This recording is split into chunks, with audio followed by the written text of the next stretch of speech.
Alrighty, folks. I think it works. I hope it works. But what is going on, everybody? Today we are back, and today I hope you can see my screen, and I hope you can see me, even though I'm still new to StreamYard. Today we've got some things in store. For the first time, not first time ever, for the second time ever, we are doing a roster projection. As you can see, the SKOL Cave is not behind me. Yes, this is the sports dorm.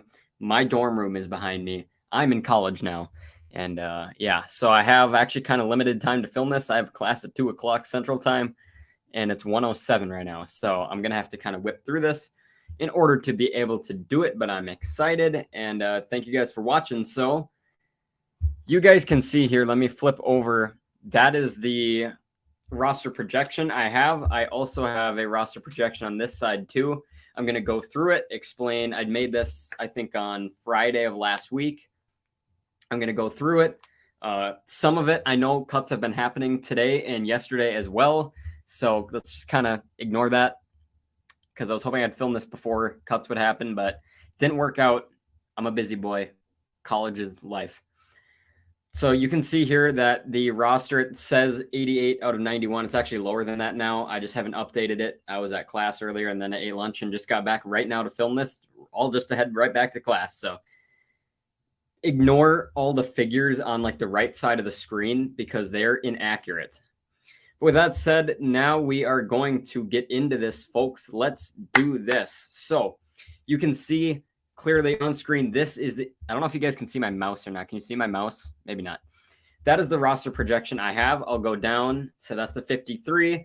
I got IR spots, practice squad cuts. Yep, we're about to go through all that. Also, I made a roster layout of what it looks like now. Well, technically not now, pre-cuts today and yesterday.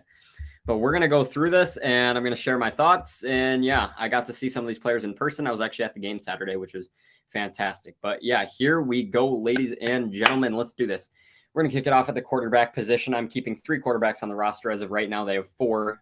Actually, I think they have 3 because I think they just cut Tamu, but whatever. Actually, we're going to go to this page. So this page is going to be slightly inaccurate, but we'll bear with it. I have limited time. I have class after this. I got things to do, y'all. So I'm going to keep Kirk Cousins, Nick Mullins, and Jaren Hall. Jaren Hall, the project quarterback. Nick Mullins, the backup. We know, we've seen him. He's shown himself. And yeah, I like Jaren Hall. Watching him Saturday, I really enjoyed it. I think he did a good job. He did a good job getting around. He was sacked a few times, but he made some really nice plays and showed flashes, even though there were some downsides too. But I think he played a lot better on Saturday than he did in his first 2 games of the preseason with Minnesota. And then obviously Kirk, and then I'm going to cut Jordan Tamu because he's just kind of an extra arm in case Jaren Hall were to have gotten hurt Saturday. Thankfully he was not. So that said, that's the quarterback situation. Now we are going to move into the running back situation. Also up here, you can see the key. I just realized I keep moving my mouse, but I don't know if you can actually see it. People that are in red are moving to the short-term IR. The dark red is the long-term IR, but that's no one on this part of the roster. And everything in yellow is a member of the practice squad. And everything purple means stay on the roster. So that's kind of the layout of that. Alexander Madison, obviously we're going to keep. He's the #1 running back here. Whether he's going to get a bulk of the carries or it's going to be a running back by committee, I would definitely like a running back by committee approach, but they don't have a lot of depth, so it is a bit dangerous. Kane and Wangu, I'm going to keep him on the roster, but move him to the IR. So if you guys are unfamiliar with how the rules work, if you place a player on the IR right now, they're out for the rest of the season until the 53-man roster comes out. Then you can move players to the IR, and then they are out for a minimum of 4 weeks. Kane hasn't practiced since the beginning of training camp pretty much, and I think they'd be best off he's going to make the 53, and then the following day they're going to move him to the IR. And you're also going to see this. I'm going to do that with another player in a little bit too. So he does make the 53, but then they transfer him to the IR after making the 53. But I'll explain all this in a little bit. So I do have 2 players that I'm cutting as of now that are going to re-sign with the 53. NFL rules are a little confusing, but I hope you kind of understand what I'm getting at. Ty Chandler, obviously we're going to keep him. He's probably going to be the running back 2, I would assume at least. Then we've got running back Abram Smith down there. They just picked him up. He was a USFL guy. They just picked him up, and I'm going to cut him. Aaron Dykes I'm going to hold on to. He did a good job kick returning the other day. trying to remember. That might have been the Saturday game of last week. I think that was the week 2 game. He actually did a really good job of doing that, of kick returning. Showed some flashes, especially if Kene Nwangu is going to be out here to start the year. Maybe they'll run in him. Maybe they'll run in Dwayne McBride. I just skipped Dwayne McBride. I have him on the practice squad. I don't really see him as a spot on the roster. I don't think he'll really make an impact this year at all. He'll be more of a futures player. So that's why I'm going to move Dwayne McBride. He was a 7th round pick, so I don't think anyone's going to claim him off waivers. More than likely, but I guess you never know. So with that said, now we are going to keep moving along. CJ Ham, we're going to hold on to, of course. They just gave him an extension this offseason. They ain't doing anything with him. As far as receivers are concerned, we're going to hold on to Justin Jefferson, Jordan Addison, KJ Osborne, Brandon Powell, and Jalen Naylor and Tristan Jackson. We're going to cut Jalen Reagor. So you can tell this is an old roster because N'Keal Harry actually has been cut. So he already was cut, but I made this before that. Jacob Copeland, we're going to cut him. We're going to cut Garrett Magg. And then I'm going to put Thayer Thomas, Lucky Jackson, and Blake Prohl on the practice squad. Blake Prohl was returning punts this past Saturday after, was it Thayer Thomas? Was he the punt returner? Whoever it was, I remember they got hurt. They were in concussion protocol, so that's where I think they could be going with that. As far as tight ends are concerned, obviously they're going to keep the Hawk. They're going to keep Josh Oliver. They're going to keep Johnny Munt. Nick Muse, I think they like him a lot. He was a former 7th round pick. He did have some flashes this preseason, caught a touchdown, I believe, in the first game. I think that was him. Yeah, that was him. But he's shown some nice signs. I think Nick Muse will stick around on the practice squad. I don't think anyone's going to really claim him, but I guess I could be wrong. And then Ben Sims and Colin Thompson, I'm going to nix them. Then we head down to the tackle position. We got Christian Darrisaw, Brian O'Neill, Blake Brandel, and I was keeping Vidarian Lowe on my roster, but they just traded away Vidarian Lowe to the New England Patriots last night, so that does change plans here. But otherwise, they don't have a whole lot of depth at tackle. And then I saw they did cut today Christian DeLauro. I would have put him on my practice squad. Maybe they still will. And then also on my roster, I'm cutting Oli Udoh, which is weird because I'm not actually cutting him. I'm going to cut him just to re-sign him to the 53 after you can see down there Chris Reed, and then I talked about Kene earlier. After those 2 guys move to the IR after making the roster, then they're going to re-sign 2 of the players. One of them is going to be Oli Udoh, in my opinion, and then the other one you'll see later. It's something they actually did a couple years ago. So that's the tackle position. As we voyage along, we've got Ezra Cleveland and Ed Ingram.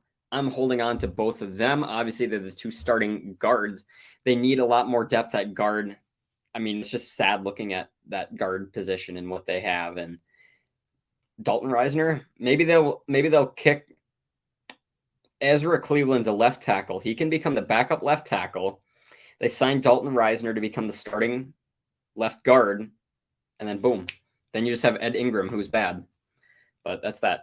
So Ezra and then Ed Ingram. As far as guards are concerned, like said here, you can see Chris Reed, I'm moving to the IR. He has been on the NFI, which is the non-football injury-related list. This whole training camp hasn't participated at all. I don't see any reason why he will be soon, so I would keep him on the roster. He's a good depth guy, and then move him to the IR. And then, so he's the second guy I'd move to the IR. You can see one of them that I'm holding on to, which is Oli Udoh then. Jack Snyder, we're going to get rid of him too. He was just a UDFA. As far as the center position is concerned, Garrett Bradbury obviously is the starter. Austin Schlottman, pretty sure it's Schlotman, but it's more fun to say Schlottman. Schlottman is going to be the backup. Alan Ali, he was a UDFA, going to cut him. And Josh Sokol, I always forget how to pronounce his name. We're going to hang on to him. He was on the practice squad last year. I think maybe they like him. He can be the number 3 center. I know Chris Reed has had, well, I don't know if he's had center experience. He's had a lot more guard experience, but maybe he could be an emergency guard when he becomes healthy. But until then, Josh Sokol can be the number 3 guard, folks. With that said, we are going to keep moving right along. Now we head to the defense. So on the offense, I believe I'm keeping 26 players as of now, but 2 of them moved to the IR, which makes it 24. And then we cut and re-sign Udoh, which makes it 25. So it's technically 26, but 2 become 25. Now we'll take a look at the defense. Starting at the defensive tackle position, we've got Harrison Phillips, Kyrus Tonga. I love Kyrus Tonga. Ross Blacklock and Jaquelin Roy. Jaquelin Roy was the 4th, I believe, round pick out of LSU. He'll make the roster. They liked him a lot. Sheldon Day had a lot of good. He had a good run in training camp. He reminds me of T.Y. McGill from last year, the defensive tackle with the Vikings. He did such a good job, but then they cut him because the Vikings really had nothing to do with him. So I wanted to give him an opportunity with another team, of course. I think Sheldon Day is a guy they'd like to keep around. Same with Kelvin Avery. He's a big old boy. We talked about him in our episode with our local high school football coach, Herberg. If you want to watch that, it's on the Soul of the SKOL channel, which is the podcast I'm one of the co-founders of. TJ Smith is also there. I'm going to cut him. I don't know. I just don't see. He made a couple nice plays on Saturday, but otherwise no need really for him. Also, one of the tackles they had but cut his name was Jared Williams. I would have cut him, but I already took him off the list here. So, yeah. Defensive end, we got just a few of them. Dean Lowry, Jonathan Bullard, they're both sticking around. And then Eseze Otomo, the former Gopher, I'm going to hang on to him, put him on the practice squad. I don't see any reason why any team would pick him up. He hasn't had substantial playing time really at all, so I don't see any reason why he will get claimed anywhere. At the outside linebacker position, we've got Daniil Hunter, Davenport, Wanham, Patrick Jones, Andre Carter. I think DJ Wanham's a guy they might try and trade away with him going into his last year under contract. I don't think they're going to re-sign DJ Wanham. They just haven't seen enough out of him, so I don't see any reason why they would keep him around and give him an extension. So with that said, I think trading him wouldn't be the worst idea here, even despite their lack of depth at the outside linebacker spot. So I'm going to keep all those players. I see Andre Carter. I would like to put him on the practice squad, but they gave up a lot of money to acquire him. So it'd be really dangerous to try and sneak him through without anyone claiming him off waivers. It's possible, but it is pretty dangerous. Junior Aho, he is a lock to make the practice squad. He's from the International Player Pathway. If you guys don't know what that is, it's pretty much stating 4 different players come over to a division, and then each team gets one of the players. Junior Aho was the Vikings one, so the Packers, Lions, and Bears also got their own IPP player. And it's an extra roster spot, so technically the Vikings have 91 roster spots as of right now. He also is a practice squad exempt, so that means if he makes the practice squad, he doesn't count against the 16. So there's no reason why they wouldn't put him on the practice squad. So he'll be a practice squad guy for sure. Luigi Villain also had a nice run in the preseason. I think he made some really nice plays, had some good sacks and pressures. He had a nice sack that was nixed by a defensive penalty on Saturday's game. But same with last year in the preseason too. I just thought Luigi Villain did a really good job.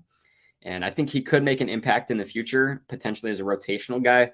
But I think they need to give him another year to slow cook in the crock pot.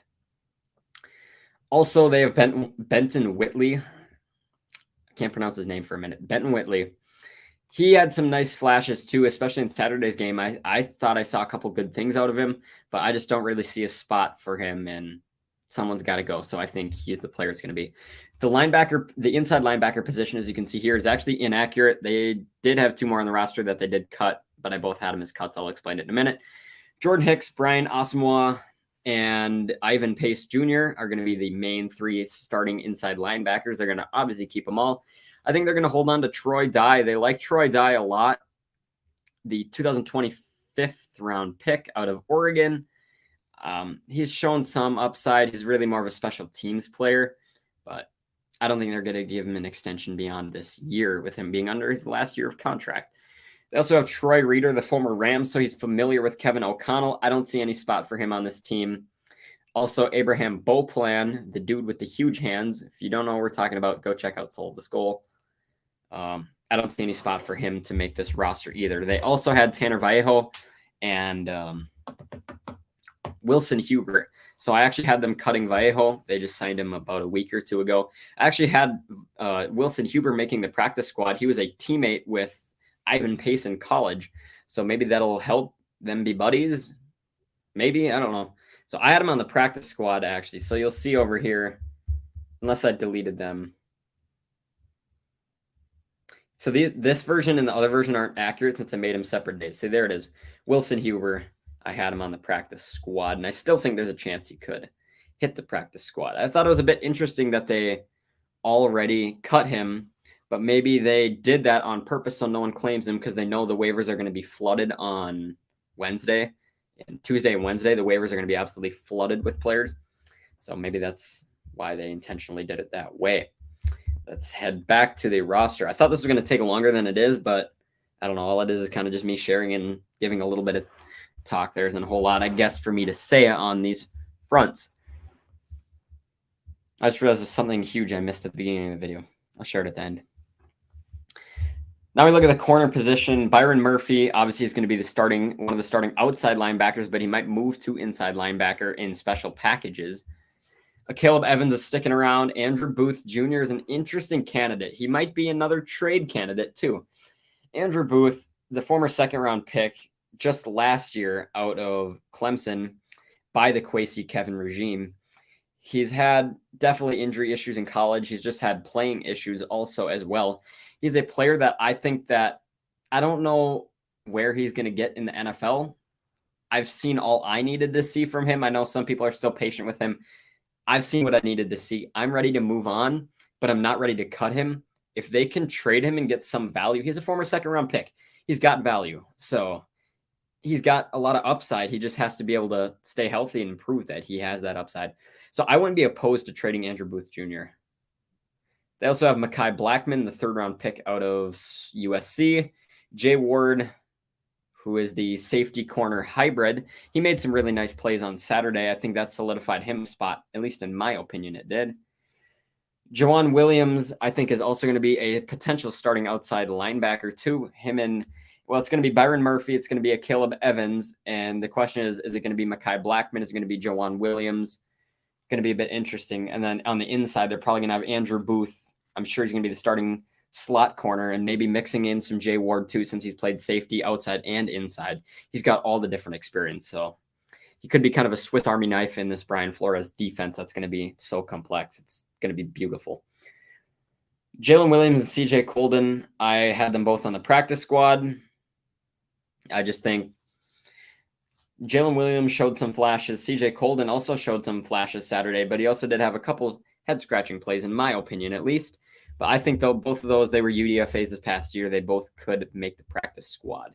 Najee Thompson, the punt gunner, I think he will make it around. He had some nice plays during the preseason. I think Najee Thompson did enough to earn himself a job. He didn't play. I believe he's in concussion protocol, so he did not play this past Saturday. Also, I have them cutting Jamison Houston, Tay Gowan, and Kalen Barnes. I saw they did cut Tay Gowan today with an injury designation, so pretty much that means he's going to hit waivers. If no one claims him, then he hits the Vikings IR and will be out for the season. But if someone claims him, then he's eligible. Then he has to go on their 53-man, or, well, technically as of now, 91 or 90-man, but really it's 53-man roster. Sorry. Safety is an interesting spot. They've got Harry the Hitman, obviously. They got Cam Beasley, Lewis Seen, Josh Metellus. I think all four of those are going to make the roster. Harrison Smith, obviously, going to be one of the starters. Cam Bynum is going to be a starter as well. Lewis Seen, the former first-round pick last year out of Georgia. I don't want to call him a bust, but I have gotten, if you guys didn't know, I was on Minnesota Sports with Mackie and Judd, Score North podcast. I was on there, Write That Down, back in June, and I called Lewis Seen a bust on there, and I got harassed by one of the fans in the comments, and I still believe it. In my opinion, Lewis Seen's a bust. I'm sorry. He was a first-round pick. He should be playing. I know you can say he broke his leg, but the issue that I have with it is he wasn't playing before he broke his leg. He was sitting on the bench. He was playing special teams. He should have been out there starting on defense for a first-round pick, and he wasn't. So that is a move. It just makes me confused. I don't get the Lewis Seen pick. I don't know if I ever will, and I'm going to call him a bust. And if I'm wrong, that would be fantastic. But sorry, guys, I think Lewis Seen is a bust. Josh Metellus, he has shown a lot of flashes, actually. Last season, they used him kind of interesting. I believe he's going to be in his third year, maybe even fourth. But yeah, I think Brian Flores is going to get nifty with Josh Metellus. He's going to move him around. He's going to maybe even have him play corner, move out. He's going to do everything. This Brian Flores defense is going to be chaos. It's going to be the illusion of complexity, and I'm all here for it. A lot better than the Ed Donatel scheme that we had to deal with last year. Theo Jackson has also showed some nice things. I think he could be a practice squad candidate if he isn't claimed by another team. I don't think they're going to keep 5 safeties on the roster. That would just be too much, in my opinion. But I think if they can sneak him to the practice squad, that'd be fantastic. They also have Jake Gervais, who they just signed last week. I don't see any shot of him actually making it. So as we head to special teams, it looks a bit interesting. You can see it here. I have them cutting Andrew DePaula. So pretty much them leaving no long snappers on the roster. But I do that for a reason. It's because of that IR thing I talked about earlier. I'm going to have Kene and Chris Reed make the roster. Then I'm going to move them to the IR the following day. But with that said, you have to cut 2 players then and then re-sign to be able to do that. So that's why I have Oli Udoh, because no one's going to claim Oli Udoh. Well, he wouldn't even hit waivers because I think he's too old to hit waivers. But no one's going to sign Oli Udoh, I'd think at least. And Andrew DePaula, if the Vikings tell him we're cutting you just to re-sign you again tomorrow, then I don't think there's any harm there. So that's what I think they could do. They also did that a couple years ago. I believe that they did that same thing with Andrew DePaula in this exact same scenario. So that's why I think they could do it with him again. They also did this with Everson Griffin too in 21. Greg Joseph and Ryan Wright obviously making the roster. So yeah. So that is kind of that. So with that said, you can see short-term IR, I have them moving Chris Reed and Chris Reed and Kene Nwangu to the short-term IR, but they have to make the roster first. And then that's the season-ending IR, as you can see. So pretty much that's about it. I don't think I really have anything more for you. That's your roster projection, in my opinion. Yeah. I don't have anything else, so that's going to do it for today's video. Obviously, you guys can see, I'll sit here and just chill for a minute. You can see this channel is no longer SKOL or no longer J-Dude. The SKOL era has begun. You can see the new logo is the channel icon, which is pretty dope. So, yeah, SKOL is here, baby. J-Dude's in the past, SKOL is here. Let's do this. But otherwise, I think that's kind of about it. I don't have anything more for you. Have a good night, y'all. Have a good day. It's 1:29 in the afternoon. Why'd I say have a good night? But yeah, I got to head to class in about 15 minutes. And that's all I got for you. So hope you enjoyed. This was a pretty quick video, actually. I thought it was going to take longer than it did. But there really wasn't much to do other than show you guys my ideas and quick talk about them. But also, Soul of the SKOL will be coming back within the next, for sure, 2 weeks. It'll be starting before the football season's up because we have an episode that we have to do before football season begins. So Soul of the SKOL is coming back within less than 2 weeks. It'll be back for sure. But we're all busy. I mean, we're all moving into college. We got things to do. But otherwise, I think that's about it. So I think I'm going to end the stream. Thanks for watching today's video. Have a good night, everybody. Peace out. And as always, SKOL Vikings. I will see you guys sometime soon. Have a good night, y'all.